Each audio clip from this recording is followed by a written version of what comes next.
আর কবে, আর কবে, আর কবে, আর কবে, আর কবে, আর কবে, আর কবে, আর কবে, আর কবে, আর কবে কণ্ঠ শক্তি পাবে, আর কবে, আর কবে চিত্ত স্বাধীন হবে, আর কবে, কবে,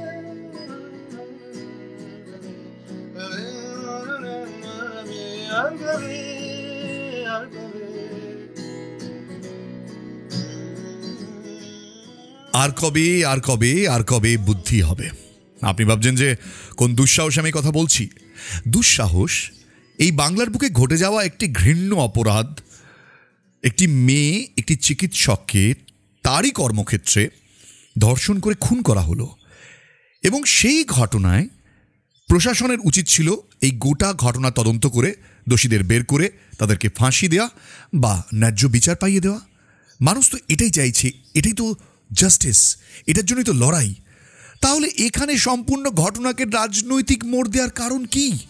তাই জন্যই তো বলছি যে একটি অরাজনৈতিক ঘটনাকে কেন রাজনৈতিক মোড় দিলেন আপনারা? আর কবে, আর কবে? এটা বুঝবেন আপনারা যে এই গোটা লড়াইটা সাধারণ মানুষের লড়াই, সাধারণ মানুষের নারীদের সুরক্ষার লড়াই। আজও মানুষ পথে নামছেন সে কারণেই। সম্পূর্ণটাকে আপনারা রাজনৈতিক বানিয়ে ছাড়ছেন কেন? ওয়াই? আপনারা কি এই ব্যাপারটা, এই সামান্য ব্যাপারটা বুঝে উঠতে পারছেন না? আর এই যে গানটা দিয়ে শুরু করলাম, এই গানটি যিনি লিখলেন, প্রতিবাদ করলেন, প্রতিবাদের স্বর তুললেন, তাকেও আপনারা রাজনৈতিক বানিয়ে দিলেন। ওয়াহ! আপনারা চাইছেন কি বলুন তো? আর কবে, আর কবে কণ্ঠশক্তি পাবে, আর কবে চিত্ত স্বাধীন হবে? এটাই তো প্রশ্ন ছিল অরিজিৎ সিংয়ের। তিলোত্তমার বিচারের দাবিতে বিগত কদিন ধরে যেভাবে আন্দোলন চলছে তাতে একটা নতুন মাত্রা যোগ করেছে এই গানটা। কিন্তু এই গানটাই শাসক তৃণমূলের গায়ে আগুনও ধরিয়ে দিয়েছে। তাদের মুখপাত্র কুণাল ঘোষ তিনি সরাসরি আক্রমণ করে কি বললেন, কেন তিনি এর আগে, মানে অরিজিৎ সিং তিনি এর আগে বিজেপি শাসিত রাজ্যগুলিতে বিভিন্ন যে ইনসিডেন্ট হয়েছে সেগুলো নিয়ে কেন কথা বলেননি? আপনি কেন সে বিষয়ে গান করেননি? তাই আপনার এই বাংলায় গান করার অধিকার নেই অরিজিৎ সিং। আরজি করের এই ভয়ঙ্কর ঘটনার পর থেকেই একের পর এক প্রতিবাদের সামনে তৃণমূলকে এই মুহূর্তে দিশেহারা লাগছে। নিজেরাই প্রথমে রাস্তায় নেমে প্রতিবাদ করলেন, তাতেও যখন দেখলেন প্রতিবাদ আটকানো গেল না, তখন শুরু হলো সরাসরি আক্রমণ, এবং অন্য পলিটিক্যাল পার্টির লোক এই বলে দাগিয়ে দেওয়া শুরু হয়েছে এখন। অরিজিৎ সিং তিনিও কিন্তু একইভাবে এই অভিযোগেই অভিযুক্ত, মানে তাকেও দাগি বানিয়ে দেওয়া হয়েছে। আমার ভাবলে হাসি পায়, শেষে অরিজিৎ সিং, মানে তার পেছনেও লাগতে হলো। আমাদের বাংলার গর্ব জানিয়ে সারা ভারতের কাছে আমরা গর্ব বোধ করতে পারি, তার মতন এত বড় একজন মাপের শিল্পী, তাকেও রাজনৈতিক তকমা দিয়ে দিলেন। মানে একটি মানুষ, তার রাজ্যে ধর্ষণের মতন ঘটনা ঘটেছে, সেখানে খুনের মতন ঘটনা ঘটেছে, প্রতিবাদ করার কোনো রাইট নেই। এবার হয়তো বলবেন সেই সময় আপনি জন্মাননি কেন প্রতিবাদ করার মতন পরিস্থিতিতে? দেখুন, এখন যেমন শিল্পীদের রাজনৈতিক মঞ্চে ওঠার ধুম পড়ে গিয়েছে, আমরা ইলেকশন এলেই দেখতে পাই, সেই দলেও আমরা কোনোদিন দেখতে পাইনি অরিজিৎ সিংকে। তার পরিচয় তিনি একজন শুধুমাত্র গায়ক নন, একজন সমাজ দরদি মানুষ। তিনি সবার অগোচরে নিশ্চুপে যেভাবে অরিজিৎ সিং বহু কাজ এই সমাজের জন্য করেন, তার সিকিভাগও যদি এই সেলিব্রিটি, এমএলএ, এমপি, কাউন্সিলর তারা করতেন না, তাহলে আজ আমাদের এই তিলোত্তমার বিচারের দাবিতে রাস্তায় নামতে হতো না। কারণ যে ছবি আমরা দেখতে পাচ্ছি, তারপর এটা বলাটা খুব স্বাভাবিক। অরিজিৎ সিং এরপর টুইটার হ্যান্ডলে তার সব প্রশ্নের উত্তর কিন্তু এর আগেই দিয়ে দিয়েছেন, মানে এরপর নয়।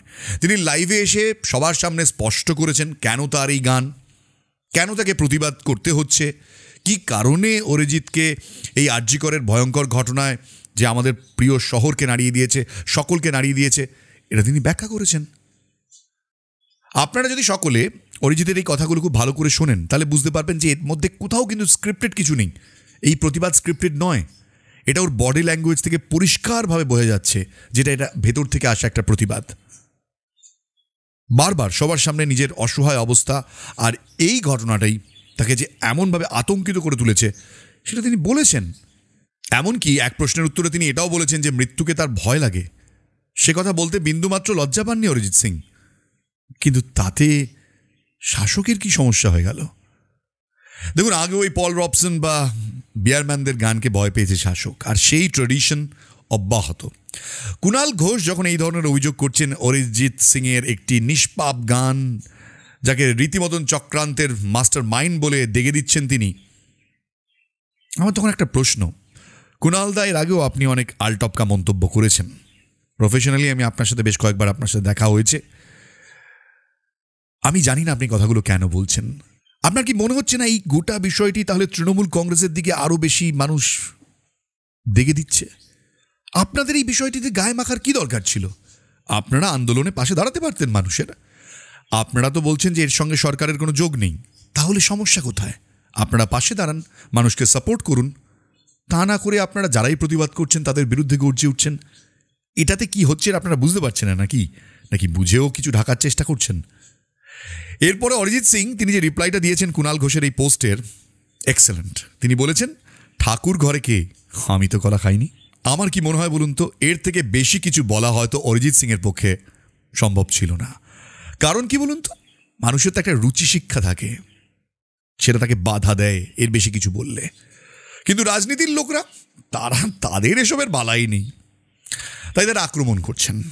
আর অরিজিতের বক্তব্যে খুব গুরুত্বপূর্ণ কয়েকটি কথা ছিল আজকের ভিডিওতে, সেটাও আপনাদের একটুখানি শোনাবো, যে সমাজের এই মুহূর্তে কি প্রয়োজন। সবারই বুদ্ধি আছে, সবাই দেখতে পাচ্ছে। আমি কোথায় কি নামবো না নামবো নিয়ে পলিটিক্স করার কোনো মানে হয় না। এটা খুবই ছোট, এটা ইগনোর। যারা বলছে তারা বলুক, তারা বরং বললে এটা নিয়ে আরো জনমত তৈরি হবে এবং যেন তেন প্রকারণ সবার এনগেজমেন্টটাই দরকার। যে কথা বলেই হোক, একটা কন্ট্রোভার্সি নিয়েই যদি এনগেজমেন্ট হয়, নো প্রবলেম। আমাদেরকে আই থিঙ্ক আমরা যে আওয়াজ তোলাটা শুরু করেছি, এই আওয়াজ তোলাটা আমাদের কিন্তু মানে এটা একটা মেবি এটা this is the beginning of, যেই থাকুক তাকে বুঝতে হবে যে আমাদের বেসিক ট্রান্সপারেন্সি তো চাই, এই বিশ্বাসটা চাই। বিশ্বাসটা না হলে, বিশ্বাস ভেঙে গেলে মানুষ এরকম করে, এটা রিয়াক্ট করে মানুষ কখন, মানুষ যখন মানুষের বিশ্বাস ভেঙে যায়। আমি ক্ষুদিরাম বোস না ভাই, আমি বললাম তো নেতাজি একটা এলে সত্যি ভালো হতো। একটা নেতাজির দরকার আমাদের, নেতাজি, সুভাষচন্দ্র বোস, একটা স্বামী বিবেকানন্দ, একটা দরকার, খুব দরকার। আমাদেরকে একটু লিড করবে কেউ, আমাদেরকে একটু ওভারঅল ভালো হয়ে যাবে ব্যাপারটা। জিনিসগুলো সামনে এসছে বলে এত কিছু বেরোচ্ছে, হয়তো এখন সবাই অ্যালার্টও হয়ে গেছে, সবাই অ্যাওয়্যারও হয়ে গেছে, সবাই চোখটা হতম করে খুলে। অন্যদিকে এই আন্দোলনকে সিপিএম বা বিজেপির বলে ট্যাগ করার যে চেষ্টা চলছে শাসক শিবিরের নেতাদের মধ্যে, আমার মনে হয় যে একটা জিনিস আপনারা খুব ভুল করছেন। এই যে আন্দোলন, এই আন্দোলনের যে চালিকা শক্তি তাদের জনগণ, এটা কি আপনারা বুঝতে পারছেন না নাকি এটাকে অস্বীকার করে দলীয় ছাপ লাগাতে আপনারা ব্যস্ত রয়েছেন? দেখুন, বাংলার মেয়ে প্রীতা সেনগুপ্ত, যিনি দক্ষিণ ভারতের জনপ্রিয় অভিনেত্রী, মোক্ষা নামে যিনি পরিচিত, তিনিও রাস্তায় প্রতিবাদে সামিল হয়েছেন। আর তিনি প্রতিবাদে সামিল হওয়ার পর বারবার তার উপর নাকি আক্রমণ আসছে, মানে টেলিফোনে সিবিআইয়ের নাম করে কেউ বা কারা তাকে হুমকি দিচ্ছে ফোনে, এমনটা জানিয়েছেন অভিনেত্রী। প্রশাসন কি করছে আমি জানি না, মেবি নিশ্চুপ। দক্ষিণ ভারতের কর্মসূত্রে থাকলেও তিনি নিজের মাতৃভূমির প্রতি যে দায়বদ্ধতা, সেটা তিনি ভোলেননি। এটাই তো স্বাভাবিক না? আপনার বাড়িতে কোনো দুর্ঘটনা ঘটলে আপনি প্রতিবাদে নামবেন, সোচ্চার হবেন, বিচার চাইবেন, এটাই তো স্বাভাবিক। অন্যের বাড়িতে যখন ঘটনা ঘটেছিল তখন কেন করিনি সেটা নিয়ে লড়াই করবেন, রাজনৈতিক লড়াই। আর এই বাংলার কিছু অনুপ্রাণিত নেতা নেত্রী, মানে অভিনেতা অভিনেত্রী ছিলেন এক সময়, তারা রীতিমতন শাসক দলের হয়ে হুমকি দিচ্ছেন। লাভলি মৈত্র, তিনি প্রকাশ্য জনসভায় আন্দোলনরত যে ডাক্তাররা রয়েছেন তাদেরকে কি বলছেন এসব? কসাইতে পরিণত হচ্ছে দিনের পর দিন ডাক্তাররা। পর দিন আন্দোলনের নামে মানুষকে, গরিব মানুষ যারা চিকিৎসার জন্য আসে, যারা গ্রাম বাংলা থেকে আসে, যারা প্রান্তিক এলাকা থেকে আসে, যাদের চিকিৎসা করার ক্ষমতা নেই প্রাইভেট হসপিটালে গিয়ে, আজকে তারা মৃত্যুর সঙ্গে পাঞ্জা লড়ছে, তাদের কোনো চিকিৎসা হচ্ছে না। এরা মানবিক, এরা মানুষ। কসাইতে পরিণত হচ্ছে দিনের পর দিন ডাক্তাররা, কসাইতে পরিণত হচ্ছে দিনের পর দিন ডাক্তাররা। আপনি বলছেন যে কেন মুখ্যমন্ত্রীর পদত্যাগ দাবি করা হবে? আপনি বলছেন যে সিবিআইয়ের কাছে বিচার চান, সিবিআই তো এই মুহূর্তে তদন্ত করছে। আচ্ছা, যে সন্দীপ ঘোষ গ্রেফতার হয়েছেন সেই সন্দীপ ঘোষকে একবারও জিজ্ঞাসাবাদ করা হয়নি, সেই সন্দীপ ঘোষকে কোনো প্রশ্নের মুখে রাখাই হয়নি, উল্টে থেকে প্রাইজ পোস্টিং দেওয়া হয়েছিল এই আরজিকর থেকে সরিয়ে। আচ্ছা, এই সন্দীপ ঘোষ এখন গ্রেফতার হয়েছেন, তারপরও কি প্রশাসনের কাছে প্রশ্ন করা যাবে না যে সন্দীপ ঘোষ আজকে অভিযুক্ত, সেই সন্দীপ ঘোষের গায়ে একটা দাগও লাগতে দিলেন না আপনারা, উল্টে সেই সন্দীপ ঘোষকে সসম্মানে অন্য এক জায়গায় বসিয়ে দিলেন, তারপরেও আবার দিলেন, তারপরেও বলছেন যে প্রশ্ন করা যাবে না। কেন মুখ্যমন্ত্রীর পদত্যাগ দাবি করা হচ্ছে? কেন সিবিআইকে জেরা করা হবে না? সিবিআইতে অ্যারেস্ট করেছে। দেখুন, একটা পরিষ্কার কথা বলে দিই, আমরা কিন্তু নারীদের সুরক্ষার জন্যই পথে নেমেছি, আমরা নারীদের রক্ষা করার জন্য পথে নেমেছি, নারীদের ঘরে বসিয়ে রাখার জন্য নয়, রাতের বেলা ঘরে বসে বাড়িতে ঘুম পাড়ানোর জন্য নয়। সেখানে আপনি একজন নারী হয়ে এসব কী কথা বলছেন? বদলার কথা বলছেন। জানি আপনার দল এই বিষয়ে আপনাকে একটুখানি বকে চোখে দিয়েছে, কিন্তু এতদিন পর দেখুন, এই যে রাজনৈতিক বদলার কথা বলছেন না, এটা মনে হয় সত্যি আপনাদের মতন শিক্ষিত মানুষদের মুখে শোভা।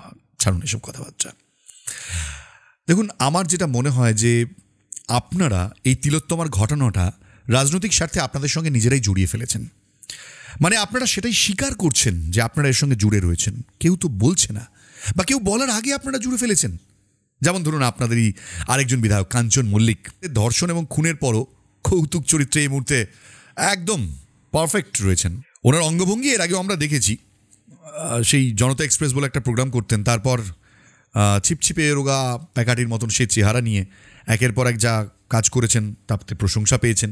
কিন্তু তারপর যা শুরু করলেন, এমনকি এখনও যা করছেন, আন্দোলনে খুব একটা পথে নামতে তো আপনাকে দেখিনি। তবে লাইভে এসে পুজোর অনুদান নিয়ে যারা নিচ্ছেন না তাদেরকে আপনি বললেন ব্যক্তিগত ব্যাপার। সত্যি কি ব্যক্তিগত ব্যাপার? মানে এই প্রতিবাদী মানুষগুলো শুধুমাত্র নিজের ব্যক্তি স্বার্থের জন্যই প্রতিবাদ করছেন, সে কারণেই বর্জন করছেন।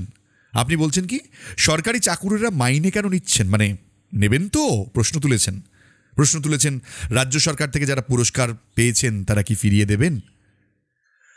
আমি ভাবি, মশাই আপনি পড়াশুনো কত দূর করেছেন আমার জানা নেই, কিন্তু আপনি যে এই লেভেলের আপনার রসিকতা বা এই লেভেলে আপনার হিউমার, এইটার ধারণা আমার ছিল, কিন্তু আপনি আরও একবার ভালোভাবে প্রমাণ করলেন। দেখুন, ইতিমধ্যেই বহু ব্যক্তিত্ব তারা পুরস্কার ফিরিয়ে দেওয়া তার ঘোষণা করেছেন, আপনি হয়তো খবর রাখেন। আচ্ছা, এই কাঞ্চন মল্লিক আপনাকে যখন জিপ থেকে নামিয়ে দিয়েছিল কল্যাণ বন্দ্যোপাধ্যায়, সেটার পেছনে কী কারণ সেটা অনেকেই জানেন। অনেকে কিন্তু তার প্রতিবাদও করেছিল, আপনার হয়ে কথা বলেছিল অন্যায় হয়েছে। কিন্তু মিস্টার কাঞ্চন কৌতুক করতে করতে ভাতা আর পারিশ্রমিকের যে তফাৎ রয়েছে সেটা আপনি ভুলে গিয়েছেন।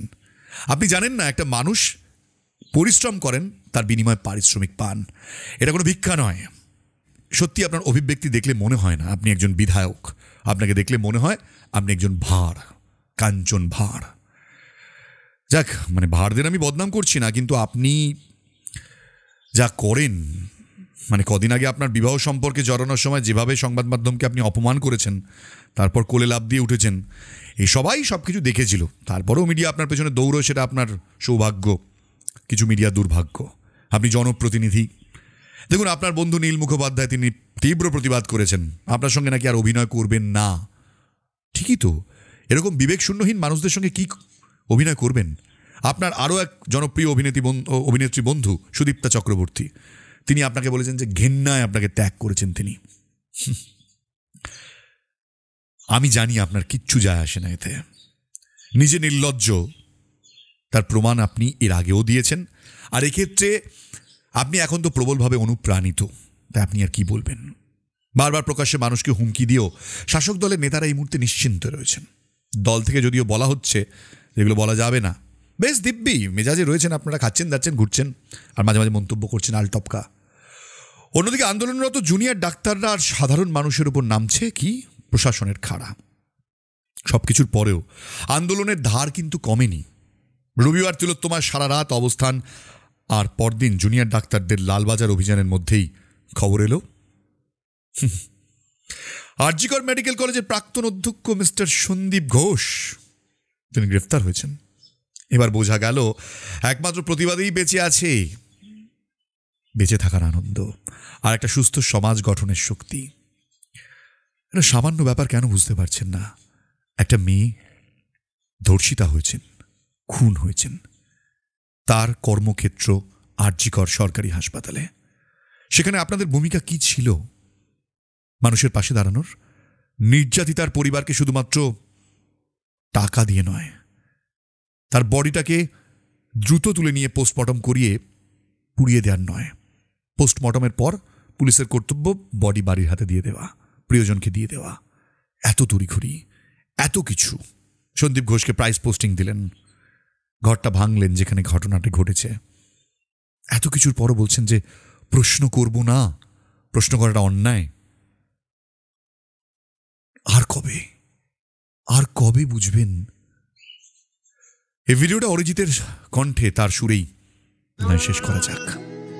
অ্যাটলিস্ট আর কিছু বলার নেই, অপেক্ষা রয়েছে, সুপ্রিম অপেক্ষা।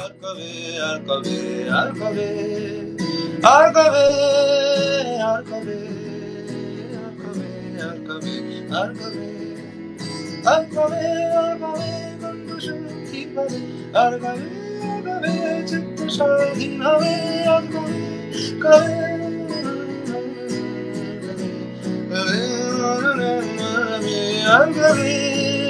আর কবে